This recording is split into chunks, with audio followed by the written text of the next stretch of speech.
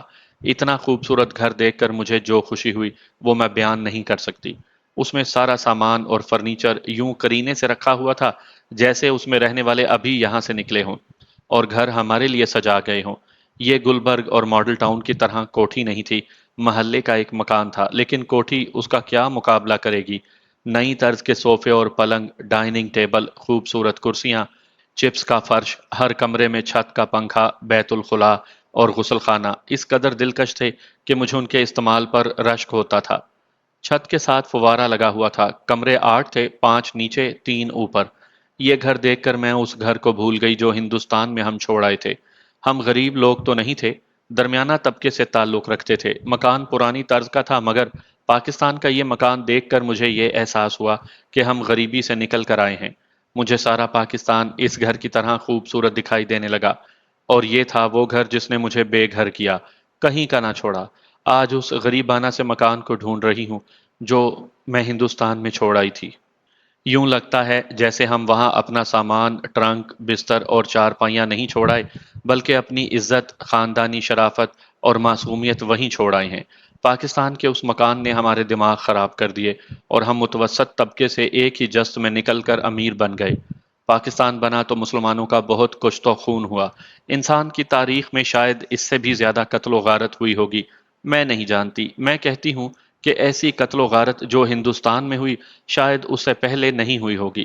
دودھ پیتے بچوں کے پیٹ کسی اور ملک میں چاک نہیں ہوئے ہوں گے، حاملہ عورتوں کے پیٹ پھاڑ کر ان سے بچے نکال کر برچیوں میں نہیں پروئے گئے ہوں گے، ہزارہا لڑکیوں کی آبرو ریزی نہیں ہوئی ہوگی، بچوں کو زندہ نہیں جلایا گیا ہوگا، اتنی زیادہ لڑکیوں نے عصمت بچانے کے لیے کنووں میں چھلانگیں نہیں لگائی ہوں گی، اتنی زیادہ لڑکیاں کہیں اور اغوا نہیں ہوئی ہوں گی، پردہ نشین لڑکیوں کو ننگا کر کے ان کے جلوس نہیں نکالے گئے ہوں گے، اتنے زیادہ مکان کسی اور ملک میں نہیں جلائے گئے ہوں گے، اتنے لاکھ دہشت زدہ انسان زخموں سے چور، بھوکے پیاسے ایک سے دوسرے ملک کو قافلہ در قافلہ نہیں گئے ہوں گے، اتنی زیادہ لاشیں کسی ملک میں نہیں گئی ہوں گی جتنی پاکستان میں آئیں، اور کسی قوم نے اپنے جھنڈے کی خاطر اتنی سنسنی خیز قربانی کبھی نہیں دی ہوگی جو ہندوستان کے مسلمانوں نے دی۔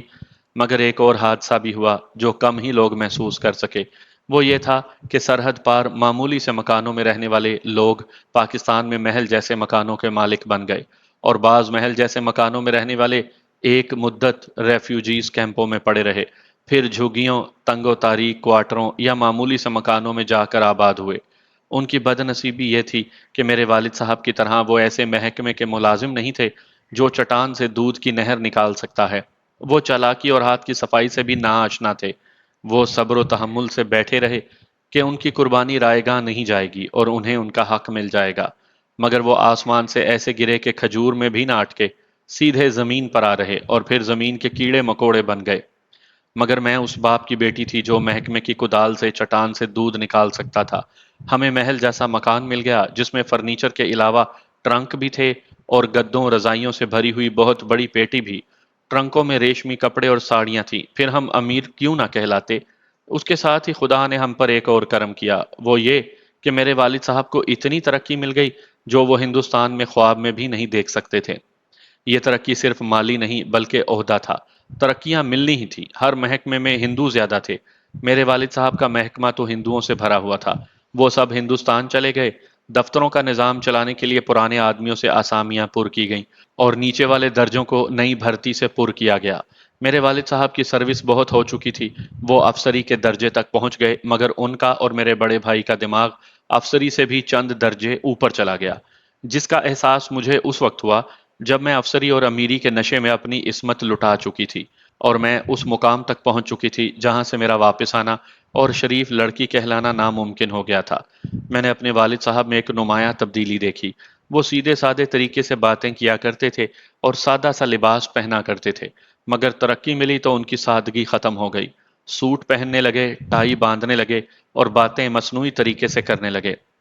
ہم فرش پر دری بچھا کر کھانا کھایا کرتے تھے، لیکن والد صاحب نے یہ طریقہ ممنوع قرار دے دیا اور کہا کہ ڈائننگ ٹیبل پر کھانا کھایا کرو۔ نوکر ضروری سمجھا گیا، والد صاحب نے دفتر کا ایک چپڑاسی گھر میں رکھ لیا